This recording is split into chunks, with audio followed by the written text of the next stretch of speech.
નમસ્કાર અને આજના આ એક્સપ્લેનરમાં સ્વાગત છે. જુઓ, આજે આપણે માત્ર કોઈ પુસ્તકના પાના ફેરવીને બેસી નથી રહેવાનું હો, બિલકુલ નહીં.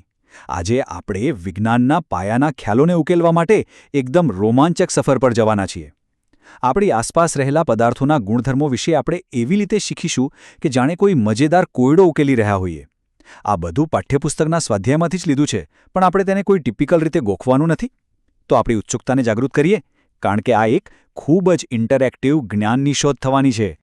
તો સૌથી મોટો સવાલ એ છે કે શું આપણે વિજ્ઞાનના આ છુપાયેલા રહસ્યોને ઉકેલવા અને આપણા જ્ઞાનની સાચી કસોટી કરવા માટે તૈયાર છીએ?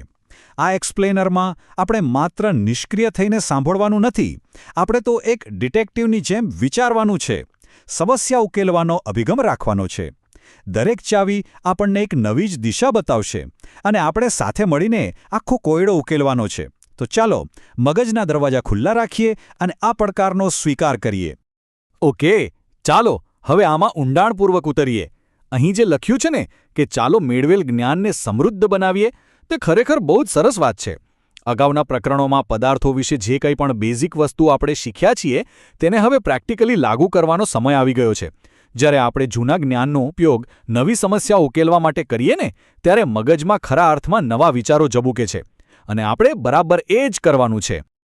તો આ રોમાંચક જ્ઞાનયાત્રાનો આપણો પ્રથમ પડાવ છે પાના નંબર 119.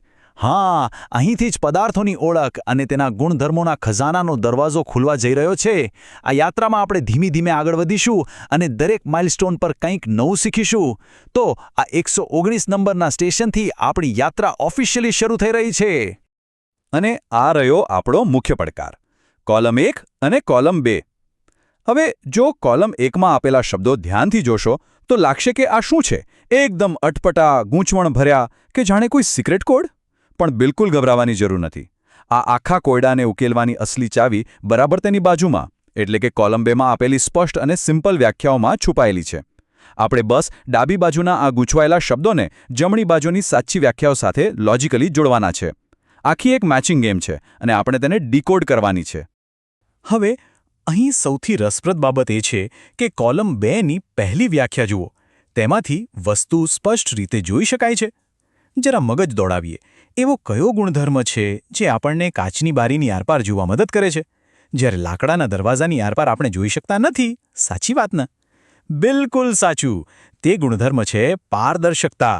જ્યારે પ્રકાશ કોઈ પદાર્થમાંથી સરળતાથી આરપાર પસાર થઈ શકે ત્યારે તે પદાર્થ પારદર્શક કહેવાય. તો પહેલા કોલમ 1માં જે ગૂંચવાયેલો રપાકદર્શ શબ્દ હતો ને, તે બીજું કંઈ નહીં પણ પારદર્શક છે.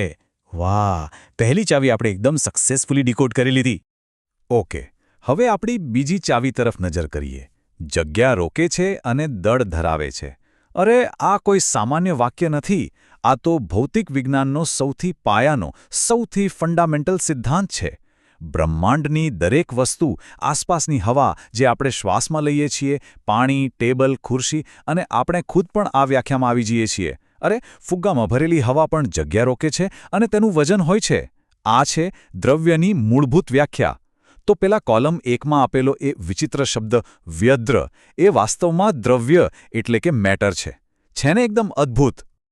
ચાલો, આપણે અડધો કોયડો તો ઉકેલી જ નાખ્યો છે. હવે આગળ વધીએ અને જોઈએ કે આ બધું કેવી રીતે બિલ્ડઅપ થાય છે. આપણે પહોંચી ગયા છીએ પાના નંબર 120 પર, જ્યાં બાકીના રહસ્યો હવે આપણી સામે ખુલવાના છે. આપણી સમજણનું લેવલ હવે ધીમે ધીમે વધુ ઊંડું થઈ રહ્યું છે. આપણી ત્રીજી ચાવી છે ચળકતી સપાટી. આ ગુણધર્મ ખરેખર બહુ જ આકર્ષક છે. વિચાર કરો, જ્યારે કોઈ વસ્તુ પર પ્રકાશ પડે અને તે એકદમ ચમકી ઉઠે ત્યારે આપણું ધ્યાન તરત જ ખેંચાઈ જાય છે. ઉદાહરણ તરીકે, સોનાના ઘરેણાં હોય, ચાંદીના સિક્કા હોય કે પછી રસોડામાં રહેલી એકદમ નવી સ્ટીલની ચમચી. આ બધા જ પદાર્થો તેમના ચળકાટ માટે જાણીતા છે અને મોટે ભાગે ધાતુઓ આ ગુણધર્મ ધરાવતી હોય છે.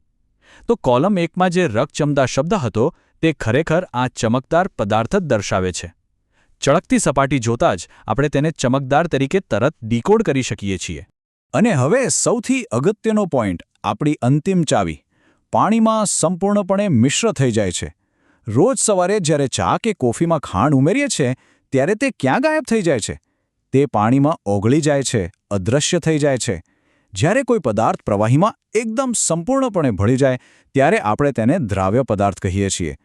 રસાયણ વિજ્ઞાનમાં આ દ્રાવ્યતાનો ગુણધર્મ બહુ જ મહત્વનો છે, જેને કોલમ 1માં વ્યધરા તરીકે સિક્રેટલી લખ્યો હતો. અને આની સાથે જ આપણે આપણા જોડકાના આખા કોડને 100% સાચી રીતે ઉકેલી દીધો છે. જુઓ, આપણે પાના નંબર 121 પર પહોંચવાની સાથે જ સફળતાપૂર્વક આખી કડી ઉકેલી લીધી છે. આ માત્ર કોઈ એક આંકડો નથી. આ તો આપણી કોયડા ઉકેલવાની ક્ષમતા અને વિજ્ઞાનના પાયાના ખ્યાલોની સ્પષ્ટતાની એક શાનદાર ઉજવણી છે. આપણે પદાર્થોના ગુણધર્મોને માત્ર ગોખ્યા નથી, પણ તેને તર્ક લગાવીને સમજીને ડીકોડ કર્યા છે. અને આ બધું આપણને એ જ શીખવે છે કે વિજ્ઞાનની સફર કોઈ એક કોયડો ઉકેલવાથી અટકી નથી જતી. જાણે એક કાગળનું વિમાન હોય ને, બસ એવી જ રીતે જ્ઞાનના આ વિશાળ આકાશમાં આપણે સતત ઉડાન ભરતા રહેવાનું છે.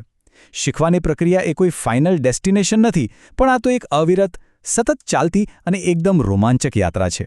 જેટલું વધારે આપણે શીખીશું તેટલી જ નવી વસ્તુઓ જાણવાની જિજ્ઞાસા વધતી જશે. તો અંતે એક એકદમ વિચારવા જેવો પ્રશ્ન પૂછીને આજના આ એક્સપ્લેનરનું સમાપન કરીએ. આજે જ આપણી આસપાસ નજર ફેરવીએ. ઘરમાં, ક્લાસરૂમમાં કે બહાર પ્રકૃતિમાં એવી કઈ કઈ વસ્તુઓ છે જેને આપણે આજે ડીકોડ કરેલા ગુણધર્મો, જેમ કે પારદર્શકતા, દ્રવ્યમાન, ચળકાટ કે દ્રાવ્યતાના આધારે વર્ગીકૃત કરી શકીએ? શું બારીનો કાચ પારદર્શક છે? હાથમાં રહેલી પેન દ્રવ્ય છે કે કેમ? વિજ્ઞાન એ માત્ર કોઈ પુસ્તકમાં કેદ નથી, તે આપણી ચારે બાજુ જીવંત સ્વરૂપે હાજર છે. તો બસ સતત અવલોકન કરતા રહીએ, પ્રશ્નો પૂછતા રહીએ અને આવી જ રીતે નવું નવું શીખતા રહીએ. આજના આ એક્સપ્લેનરમાં જોડવા બદલ ખૂબ ખૂબ આભાર.